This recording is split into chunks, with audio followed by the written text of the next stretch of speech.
हनुमान जी लंका गए। लंका में हनुमान जी को 3 बाधाएं मिली जाते समय। पहले मिली सुरसा। सुरसा नाम अहिन की माता, ये पहली बाधा। पर दूसरी बाधा मिली सिंह का। निश्चर एक सिंधु मह रही।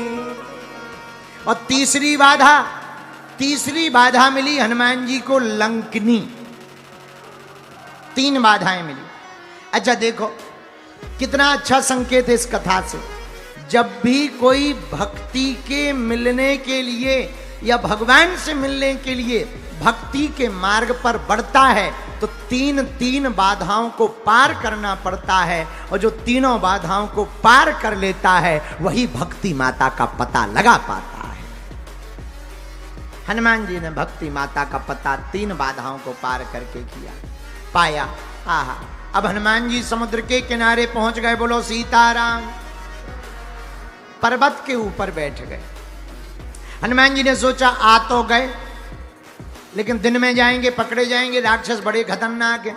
रात को जाएंगे तब तक देख भी ले पर्वत कितने हैं। जब राम जी आएंगे तो युद्ध कहां से करना है, क्या मटेरियल है, क्या मामला है। इसलिए हनुमान जी शाम के समय के पहले पहुंच गए। पर पहले ही समुद्र के किनारे वो त्रिकूट पर्वत, 3 पर्वत हैं, सुवेल नाम के पर्वत पर हनुमान जी बैठ गए लंका में। अब बैठे छिपकर। कितनी अद्भुत बात। देखो हनुमान जी बलवान हैं फिर भी छिपकर बैठे। बल का मतलब ये नहीं है कि हर जगह दिखाते ही फिरो।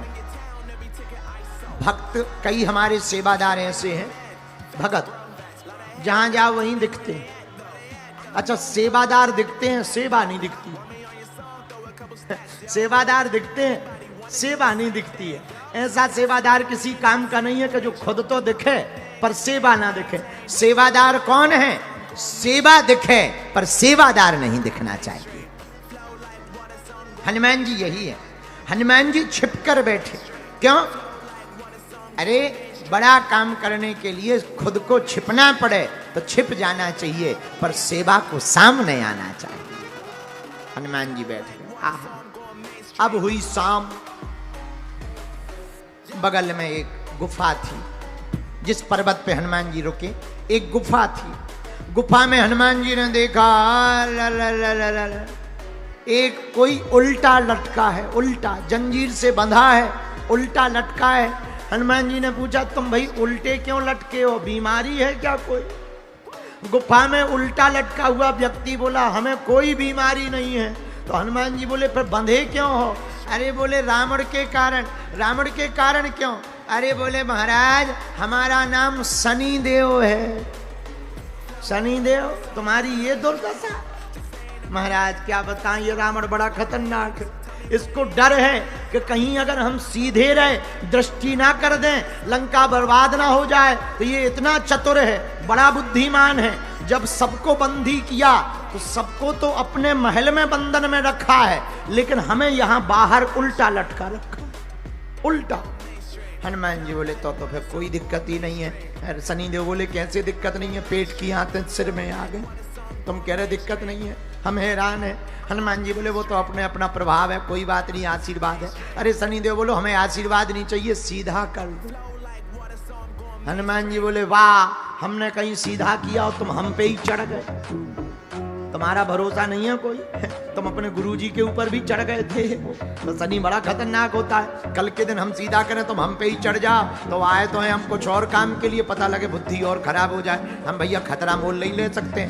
शनि देव बोला महाराज, उल्टा लटका हुआ बोला महाराज तुम्हारी तो छोड़ो, तुम हमें सीधा वर कर दो। जो तुम्हारी भक्ति करेगा उस भगत की तरफ भी हम कभी जिंदगी में टेढ़ी निगाह से नहीं देखेंगे।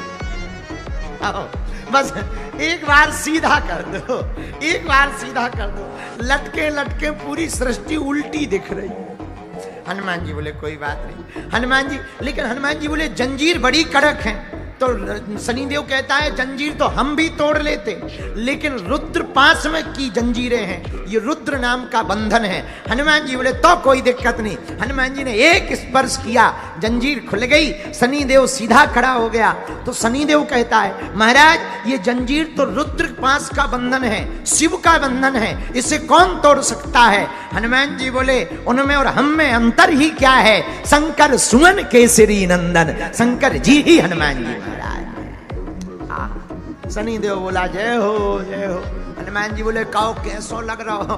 अरे बोले महाराज अब सिस्टम फिट हो रहा हो, पहले उल्टा होगा तो पूरे मशीनें उल्टी हो गई थी, BP high pressure blood BP सब उल्टा सिस्टम काम कर रहा था, अब सेटअप जम रहा है, अब ठीक ठाक आ रहा है। तो महाराज हमने जो वचन दिया है हम भूलेंगे नहीं। हनुमान जी बोले भूल भी मत जाना, नहीं तो हम फिर उल्टा लटकवा देंगे। लेकिन एक बात बताओ, हाँ रावण ने इतना बुरा किया तुम क्या करोगे? शनिदेव बोला महाराज आपने बंधन खोल दिया, अब आप चिंता मत करो, बंधन खुलते ही हम राम का बंधन करेंगे और राम जी का बंधन करके रावण के ऊपर उल्टी निगाह करेंगे। कितना भी बड़ा बलवान बना है, बना रहने दो, इसके वंश में आग लगाने वाला भी नहीं बचेगा।